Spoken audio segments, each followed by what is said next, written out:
பெரும்பாலான எஃப்ஐஆர் அதிமுக பீரியட்ல போட்டதுங்க. போட்ட எஃப்ஐஆர்கள் மீது நடத்தக்கூடிய விசாரணைய நீங்க வேற மாநிலத்துக்கு மாத்தணும்னு எதுக்குங்க கேட்கணும்? எந்த அரசியல் தலைவர் மீது குற்றச்சாட்டு இந்த டாஸ்மாக் வழக்குல வைக்கப்பட்டிருக்கா? இல்ல. அதிகாரிகள் மேலதான் இருக்கு. அதுவும் பாதி அதிகாரிகள் அதிமுக ஆட்சி போட்ட கேஸ் எஃப்ஐஆர். அப்போ நீங்க மும்முரம் நீங்க தானே காட்டணும். அப்போ நீங்க என்ன பண்ணணும்? எஸ், ஈடி எடுப்பதுல எல்லா கோஆபரேஷன் நாங்க கொடுப்போம், என்ன யார் தப்பு செஞ்சாலும் அவங்க தண்டிக்கப்பட வேண்டும், இதுதானே உங்க ஸ்டான்ஸா இருக்கணும். மோர் அண்ட் மோர் நீங்க இது விசாரணை இங்க நடக்கக்கூடாது, இப்படி நடத்தக்கூடாது, அப்படி நடத்தக்கூடாதுன்னு சொல்லும் போது மக்கள்கிட்ட சந்தேகம் தான் வரும். என்னத்தை மூடி மறைக்கிறீங்க? இப்போ இது நேர்மையா போகாதோ அப்படின்னு தமிழக அரசாங்கமே வேறு மாநிலத்துக்கு மாத்துங்க அப்படின்னு கேட்கறதா நம்ம புரிந்து கொள்ளக்கூடாதா? எங்களால நியாயமான விசாரணை நடத்த மாட்டோம் அப்படின்னு போட்டு நீதியை நிலைநாட்டுவதற்காக செய்யப்படுற விஷயமே கிடையாது. நம்ம பார்த்துட்டு இருக்கோம்ல எவ்வளவு எக்ஸாம்பிள். எலெக்ஷன் வருது, ஒரு பிரஷர் டாக்டிக்.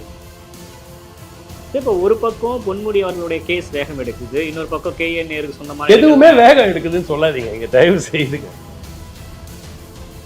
பாஜக செய்வது தவறுங்க. அதை நீங்கள் தட்டி கேட்பது சரி. பட் உங்களுக்கு என்ன தார்மீக உரிமை இருக்கிறது? நீங்களே அதே தானே பண்ணிட்டு இருக்கீங்க.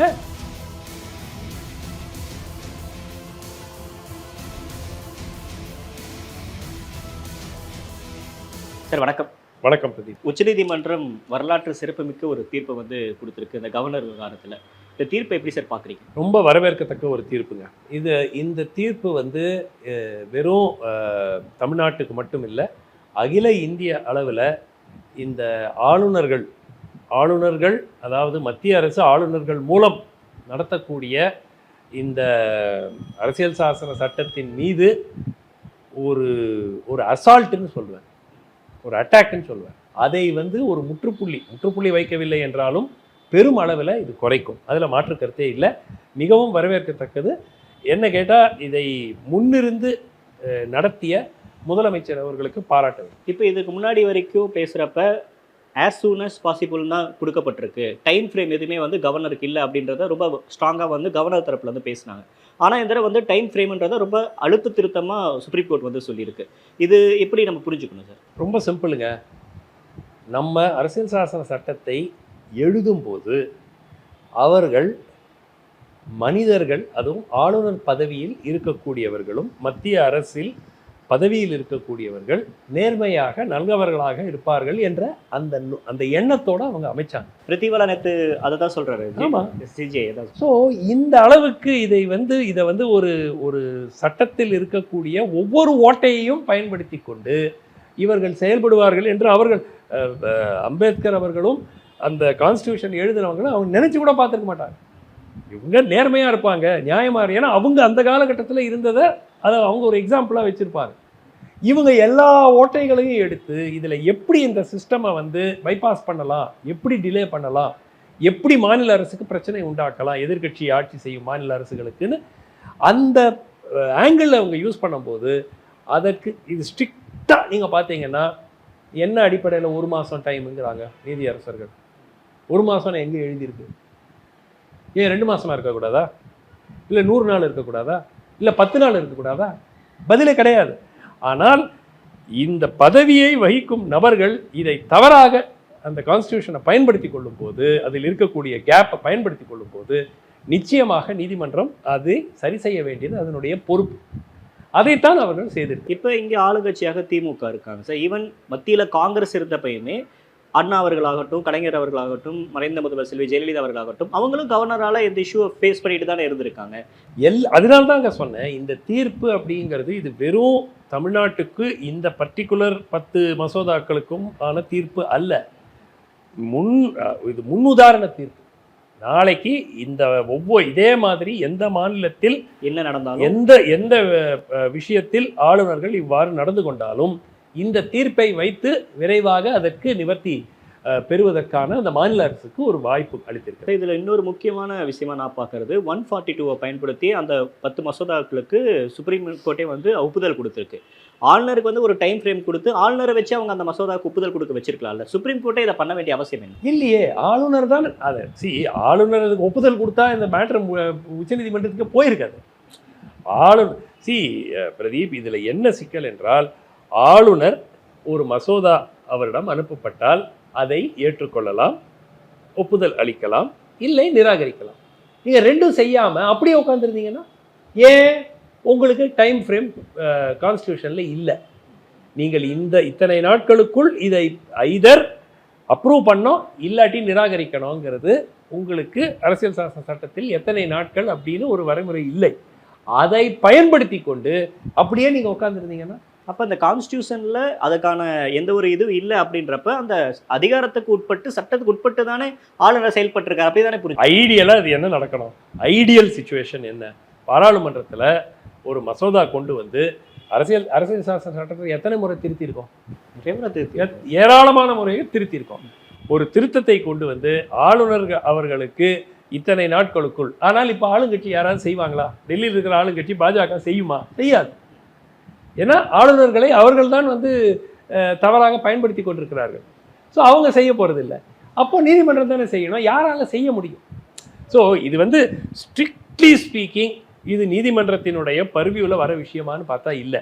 ஆனால் அரசியல் சாசன சட்டத்தில் இருக்கக்கூடிய ஓட்டையை பயன்படுத்தி கொண்டு ஒரு அநீதி நடக்கும் போது அதை சரி செய்ய வேண்டியது நீதிமன்றத்தினுடைய பொறுப்பு, கடமை. இப்போ 142 பயன்படுத்தி நேரடியாக 10 மசோதாக்களுக்கு ஒப்புதல் கொடுக்குறாங்க அப்படின்ற இந்த ஒரு விவகாரத்தை மட்டும் எடுத்து பார்த்துட்டோம் அப்படின்னா, 142 பயன்படுத்தி நாளை சுப்ரீம் கோர்ட் எதை வேணாலும் செய்யும் அப்படின்றப்ப ஒரு டெமோக்ரஸிக்கு அது சரின்னு நினைக்கிறீங்களா? இல்லைங்க, இது வந்து இந்த இப்போ சப்போஸிங் உச்ச நீதிமன்ற ஆளுநருக்கே அனுப்பாம ஒருவேளை மாநில அரசு ஏதாவது ஒரு உத்தரவு பிறப்பிச்சு அப்படின்னு ஒரு பைபாசிங் தி கவர்னர், அப்போ நீங்கள் சொல்கிறது கரெக்ட். உச்சநீதிமன்றம் வந்து மாநில அரசு வந்து தவறான முறையில் நடந்திருக்கு, அதை உச்சநீதிமன்றம் இது வந்து ஆளுநரிடம் அனுப்பப்பட்டு ஆளுநர் ஒப்புதலும் அளிக்காமல் நிராகரிக்கும் செய்யாமல் இருக்கக்கூடிய மசோதாக்களுக்கு அதை எதிர்த்து மாநில அரசு நீதிமன்றத்துக்கு வந்திருக்கிறது.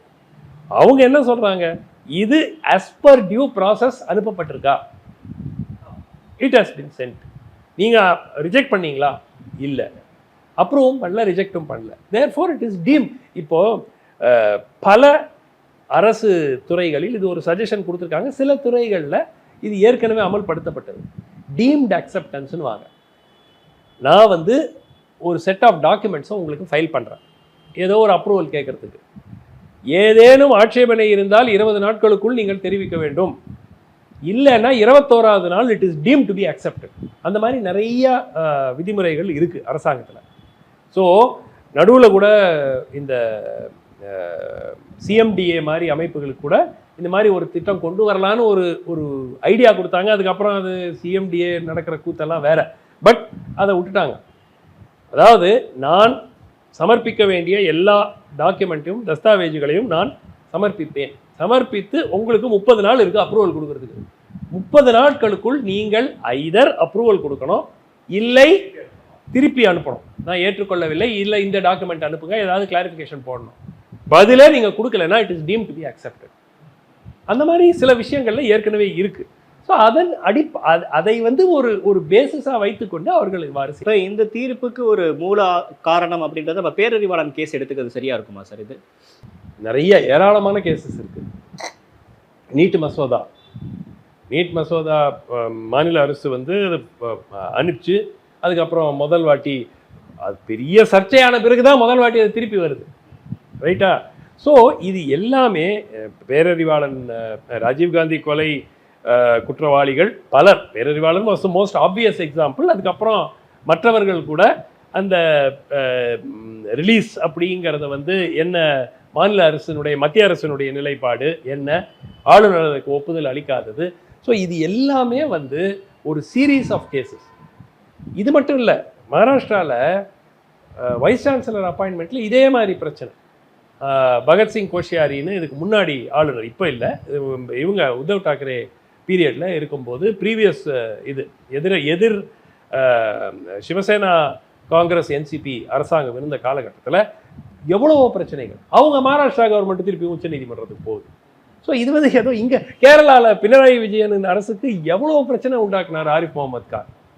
ஸோ இது ஏதோ தமிழ்நாட்டுக்கு மட்டும் இல்லை, எல்லா மாநிலங்களும் இதனால் பயன்பெறும் அப்படிங்கிற ஒரு நம்பிக்கை. இப்போ இந்த தீர்ப்பு மூலயமா நீட் விலக்கு அப்படின்றது பாசிபிளா? இல்லை, இந்த தீர்ப்புக்கும் நீட் விலக்குக்கும் தொடர்பே கிடையாது. நீட் விலக்கு அப்படிங்கிறது 2 வழிகள் தான் இருக்குது. ஒன்று, மத்திய அரசு அதை ஏற்றுக்கொண்டு அதை அளிக்க வேண்டும். இப்போ குடியரசுத் தலைவர் நிராகரிச்சிட்டாங்க. இப்போ நம்மளுக்கு இருக்க ஒரே ஆப்ஷன் சுப்ரீம் கோர்ட் போகிறது மட்டும். உச்சநீதிமன்றம் ஆனால் மத்திய அரசு செய்ய முடியாதுன்னு சொல்லி நிராகரித்து விட்டாச்சு. அவங்க செய்ய போகிறது இல்லை, அது கிளியராக தெரியும். ஆக்சுவலாக மாநில அரசுக்கும் நல்லா தெரியும்.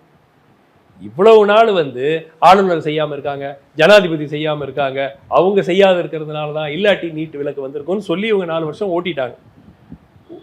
ரகசியம் அவங்களுக்கு தெரியும், ரகசியம் தெரியும்னு சொன்னாங்கல்ல. ஆனால் அந்த ரகசியத்தை இது வரைக்கும் தமிழ்நாட்டு மக்கள்கிட்ட சொல்லலை. ரைட், 4 வருஷம் ஓட்டியாச்சு. ஆளுநர் மேலே, ஜனாதிபதி மேலே, மோடி மேலே, எல்லார் மேலேயும் பழிய போட்டு. இப்போ என்ன பண்ண முடியும்? வேற வழி கிடையாது. உச்சநீதிமன்றத்தில் தான் லாஸ்ட் ஹோப். என்னை போன்றோர் மட்டும் இல்லைங்க, எல்லாரும் சொன்னது இதுதான். அதிமுக பீரியட்ல இருந்து சொன்ன ஒரே இதுதான் உண்மை. 2021 தேர்தலில் இவர்கள் மக்களுக்கு அளித்த வாக்குறுதியில் எந்த ஒரு பிட்டு கூட உண்மை கிடையாது. இந்த நீட்டை பொறுத்த வரைக்கும் எங்களுக்கு ரகசியம் தெரியும், எல்லோருக்கும் தெரியும். 2 வழிதான். ஐதர் சென்ட்ரல் கவர்மெண்ட் ஒப்புதல் கொடுக்கணும், இல்லாட்டி நீதிமன்றம் உத்தரவு வரணும். இதை விட்டா வழி கிடையாது. ஆனால் அது அவங்க சொல்லலையே.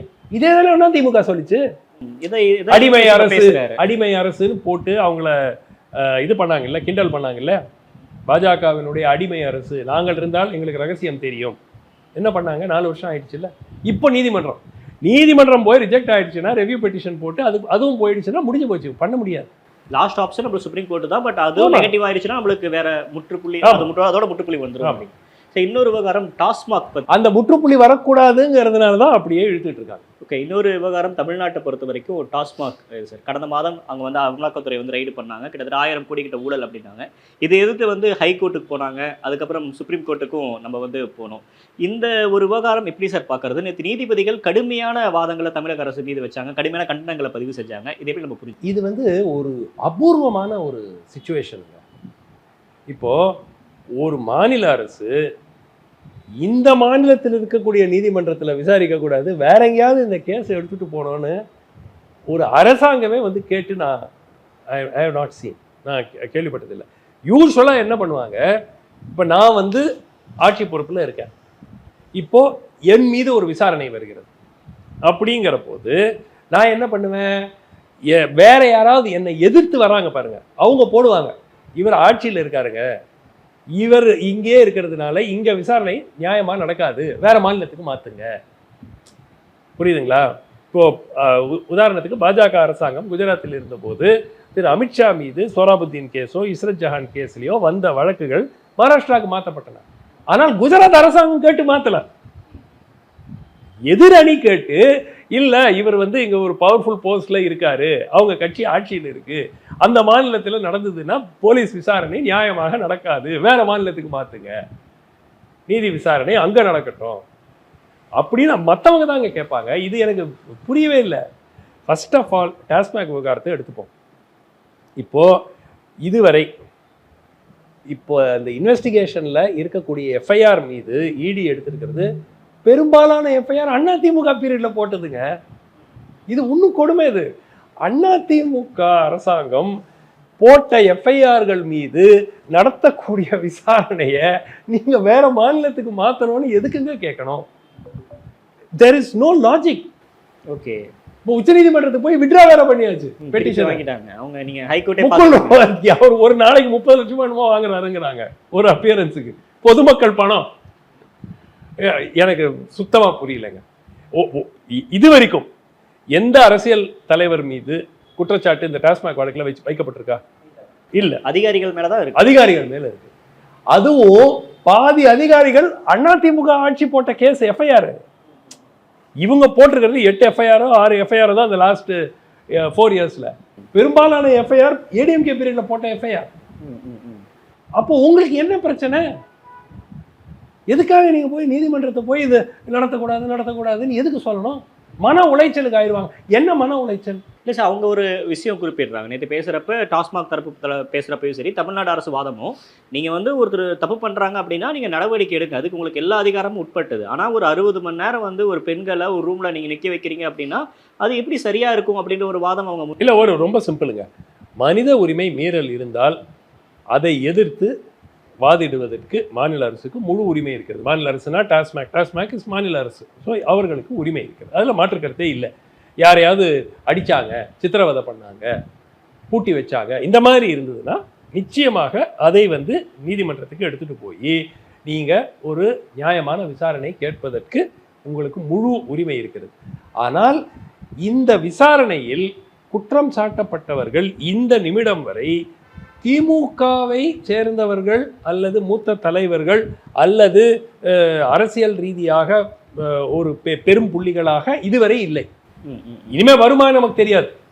பட் இந்த நிமிடம் வரை அந்த மாதிரி இல்லாத போது, நீங்கள் எதிர்க்கட்சியாக இருக்கும் போது போடப்பட்ட எஃப்ஐஆர்கள், அப்போ நீங்க மும்முரம் நீங்க தானே காட்டணும். டாஸ்மாக்ல ஊழல் நடந்திருக்கு எப்போ அதிமுக பீரியட்ல, அதனால தான் அவங்க 60 எஃப்ஐஆரை போட்டு வச்சிருக்காங்க. நீங்க ஆட்சிக்கு வந்து 4 வருஷத்துல 8 எஃப்ஐஆர் என்னமோ போட்டிருக்கீங்க. இந்த எல்லா எஃப்ஐஆரும் சேர்த்து வச்சு தான் இடி வந்து ஆக்ஷன் எடுத்திருக்காங்க. அப்போ நீங்க என்ன பண்ணணும்? எஸ், இடி எடுப்பதில் எல்லா கோஆப்ரேஷன் நாங்கள் கொடுப்போம், என்ன யார் தப்பு செஞ்சாலும் அவங்க தண்டிக்கப்பட வேண்டும், இதுதானே உங்க ஸ்டான்ஸா இருக்கணும். விசாரணை நடத்தக்கூடாது என்னது எனக்கு புரியல. சரி, இது வந்து நீங்க சொல்றீங்க அது அதிகாரிகள் தான் இதுல அதிகமா இன்வால்வ் ஆயிருக்காங்க. இந்த நிமிஷம் வரை அதிகாரிகளோட இதெல்லாம் நிக்காது. உங்களுக்கு தெரியும், எனக்கு தெரியும். இல்ல, அதுதான் அடுத்த கேள்வி கேட்கிறேன். இது வந்து செந்தில் பாலாஜிக்கான ஒரு ட்ராப் தான் அப்படின்ற மாதிரி தான் எல்லாராலையும் புரிஞ்சு கொள்ளப்படும். அது செந்தில் பாலாஜி அதிமுக பீரியட்ல செஞ்ச வேலை வாங்கி தர அலெஜெண்ட் வேலை வாங்கி தருகிறேன் என்று கூறி அலெஜெண்ட் குற்றங்களுக்கு இன்னும் ஓடிக்கிட்டு இருக்கு கேஸ். கரெக்டா? அதுலயே வந்து ஒரு 10 வருஷம் ஆயிடுச்சு. இப்போ ஒரு இன்வெஸ்டிகேஷன் ஆரம்பிச்சா கூட இதில் ஏதேனும் ஒரு ஸ்டேஜுக்கு வரத்துக்கே இன்னொரு 8-10 வருஷம் ஆக போகுது. ஸோ இதுல ஒண்ணு இமீடியட், அதனாலதான் இது சந்தேகம் எழுப்புகிறது. மாநில அரசு ஏதோ பண்ணிட்டு போங்க. இப்போ பொள்ளாச்சி கேஸ்ல அதிமுகவினர் அதில் இன்வால்வ்டுன்னு போட்டு சத்தம் போட்டாங்க திமுக எதிர்கட்சியா இருக்கும்போது. அப்புறம் என்ன பண்ணாங்க? சிபிஐ விசாரணை வேண்டும்னாங்க. எடுத்துக்கிட்டாரு எடப்பாடி, சிபிஐட்டு கொடுத்தாச்சு. ரைட்டா? நீங்க மோர் அண்ட் மோர் நீங்க வந்து இது விசாரணை இங்க நடக்கக்கூடாது, இப்படி நடத்தக்கூடாது, அப்படி நடத்தக்கூடாதுன்னு சொல்லும் போது மக்கள்கிட்ட சந்தேகம் தான் வரும். என்னத்தை மூடி மறைக்கிறீங்க? எதுக்காக நீங்க இதை மூடி மறைக்கணும்? பிரதீப் தான் இதை செஞ்சாருன்னு நான் குற்றம் சாட்டினேன்னா பிரதீப்பை தான் மூடி மறைக்கணும். நான் பிரதீப்பை பத்தியே சொல்லலையே, நான் யாரோ ஒரு அதிகாரி தானே சொல்லிட்டு இருக்கேன். அப்ப ஏன் நீங்க அப்படின்னா அந்த அதிகாரிகிட்டேருந்து மேல் லெவல் வரைக்கும் ஏதாவது போயிருக்குமோ அப்படிங்கிற சந்தேகம் மக்கள்கிட்ட வரும்ல. சரி, இன்னொரு பக்கம் இது எப்படி புரிஞ்சுக்கலாம்ல, இங்கே ஒரு அதிகாரிகள் இன்வால்வ் ஆகிருக்காங்க அப்படின்றப்ப அந்த அதிகாரிகளுக்கு அரசாங்கத்தோட கூட மேல்கட்ட அமைச்சர்களோட இல்லை பவரில் இருக்கவங்களோட ஒரு தொடர்பு இருக்கும் அப்படின்றப்ப இது நேர்மையாக போகாதோ அப்படின்னு தமிழக அரசாங்கமே வேறு மாநிலத்துக்கு மாற்றுங்க அப்படின்னு கேட்குறதா நம்ம புரிந்து கொள்ளக்கூடாதா? அதாவது தமிழக அரசாங்கம் அப்போ அந்த காரணத்தை வெளிப்படையாக எப்படி சொல்ல முடியும்? எங்கள் அதிகாரிகள், எங்கள் அரசாங்கம், எங்களால் நியாயமாக விசாரணை நடத்த மாட்டோம் அப்படின்னு போட்டல. அது அடுத்த ஸ்டேஜ். அந்த ஸ்டேஜ் வந்தாலும் வரும், எனக்கு தெரியாது. பட் இது வரைக்கும் வரல. இந்த டாஸ்மாக் இந்த கேஸை மட்டும் எடுத்துக்கிட்டோம் அப்படின்னா, இப்போ நம்ம டெல்லியில் பார்த்துருப்போம், இங்கே தெலுங்கானாவில் பார்த்தோம், நிறைய விஷயங்களில் வந்து இது ஒரு அரசுக்கு ஏதோ ஒரு சிக்கலை வந்து கொடுத்துருக்கு. இது மாதிரி தமிழக அரசுக்கு 2026 தேர்தலில் இந்த டாஸ்மாக் ஊழல் அப்படின்றது பெரிய ரோல் ப்ளே பண்ணணும்னு நினைக்கிறீங்களா? எதுவுமே வந்து பெரிய ரோல் கிடையாதுங்க. இது எல்லாத்துக்கும் காரணம் வந்து அரசியல் அழுத்தம் கொடுப்பதற்காக. இப்போ இடி ரெய்டுங்கிறது நீதியை நிலைநாட்டுவதற்காக செய்யப்படுற விஷயமே கிடையாது. நம்ம பார்த்துட்டு இருக்கோம்ல எவ்வளோ எக்ஸாம்பிள்ஸ். வாஷிங் மிஷின் மாடலில் போனது வேற மாதிரி ஆயிடும். வாஷிங் மிஷின் இப்போ முன்னாடியெல்லாம் இப்போ காங்கிரஸ்னா அவங்க பிஜேபியில் ஜாயின் பண்ணாங்கன்னா அவங்களுடைய குற்றங்கள் எதுவாக இருந்தாலும், இடி கேஸு, சிபிஐ கேஸு எதுவாக இருந்தாலும் மன்னிக்கப்படும், மறக்கப்படும், அவ்வளோதான். ஆர் அப்படியே கோல்ட் ஸ்டோரேஜில் இருக்கும். இப்போ இதனுடைய நோக்கம் என்னவென்றால், எலெக்ஷன் வருது, ஒரு ப்ரெஷர் டாக்டிக் கொண்டு வருவதற்கு ஒரு அடிஷனல் ஹோல்டு, அவ்வளோதான். இதனால வந்து உடனே ஒரு பெரிய மாற்றம், அரசியல் மாற்றம் வரப்போகுது. ஏன்னா இது none of these cases. Congress ஆட்சி காலத்திலையும் இதே தான் செஞ்சாங்க. சிபிஐ மிஸ்யூஸ் பண்ணாங்க, இடியை மிஸ்யூஸ் பண்ணாங்க. ஆனால் பிஜேபி இது அரசாங்கம் வேற லெவலுக்கு கொண்டு போயிட்டாங்க. அவங்க மிஸ்யூஸ் கொஞ்சம் யூஸ் ஆகுது பண்ணாங்க. இங்கே வெறும் மிஸ்யூஸ் தான் இருக்கிற மாதிரி இருக்கு. ஸோ ஒரு 5 பேர் லிஸ்ட் கன்விக்ஷன் சொல்லுங்களேன். இடி வாங்கி கொடுத்த ஒரு கன்விக்ஷன் பெரிய அரசியல் தலைவர்கள் லாஸ்ட் 5 இயர்ஸ்ல. சிபிஐ சொல்லுங்களேன். 2G கேஸ் என்னாச்சு? எப்போ வந்துச்சு வேர்டிக்ட்? நீங்க சொல்லுங்க.